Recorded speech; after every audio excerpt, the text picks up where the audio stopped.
In the morning when I rise, give me Jesus.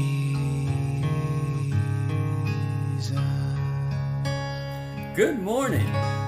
Well, you remember yesterday we talked about how Paul said, I can do all things through Christ who strengthens me.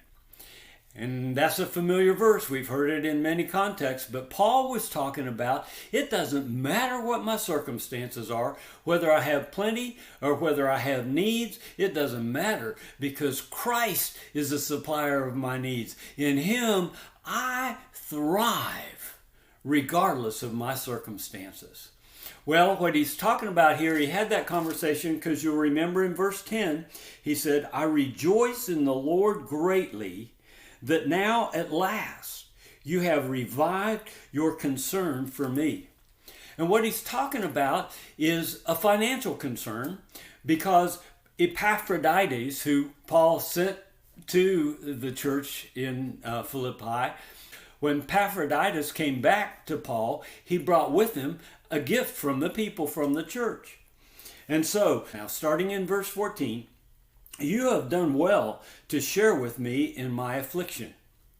You yourselves also know, Philippians, that at the first preaching of the gospel, after I left Macedonia, no church shared with me in the matter of giving and receiving, but you did.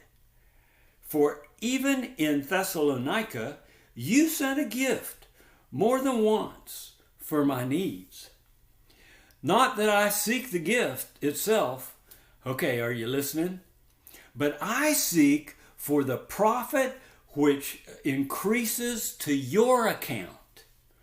But I have received everything in full and have an abundance.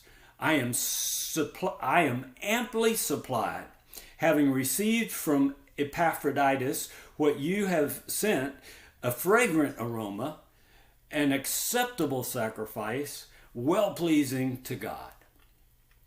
Oh, I want you to see how, thank you for supplying my needs, but the reality is whether you did or whether you didn't is beside the point. I'm not going to rejoice in that. Here's what I'm rejoicing in. As you give to me, you're increasing your account with God. Jesus said in Matthew chapter 6, let me read verses 19 and 20. He said this, do not store up for yourselves treasures on earth, where moth and rust destroy, and where thieves break in and steal. No, store up for yourselves treasures in heaven, where neither moth nor rust destroy, and where thieves do not break in and steal. You see, in Philippians verse 17, he said, I seek for the profit which increases to your account. Oh, there's an interest rate in the kingdom of heaven. When you deposit into your heavenly account, it's expanded by God as He brings an increase on what you put in that account. I'll just give you my personal testimony. Many of you know I died in 2012, and we didn't know how we were going to pay the hospital bill. We didn't even know what the hospital bill was, but the Lord asked, well, do you trust me? Well, as it turned out, the hospital bill was almost $250,000, and the hospital completely forgave the bill. We didn't ask for it to be forgiven. We did ask for it to be reduced, but it was completely wiped out, balance due, zero. It's like we made a withdrawal from our heavenly account. Is everybody listening? But it's bigger than that because I was raised from the dead. Now there's a withdrawal that was taken from our heavenly account. Oh, the interest rate in heaven is enormous, and it's way bigger than financial. And so if you can see that, when I read verse 19, you can see he's not just talking about money. He is talking about money, but so much more when he says, and my God will supply all your needs according to His riches in glory in Christ Jesus.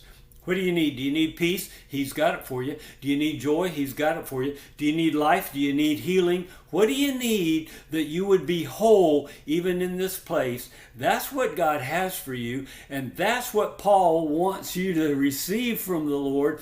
That's why it's not even about what you did for me, church in Philippi, because God is my supplier, and He supplies stuff way more than just money.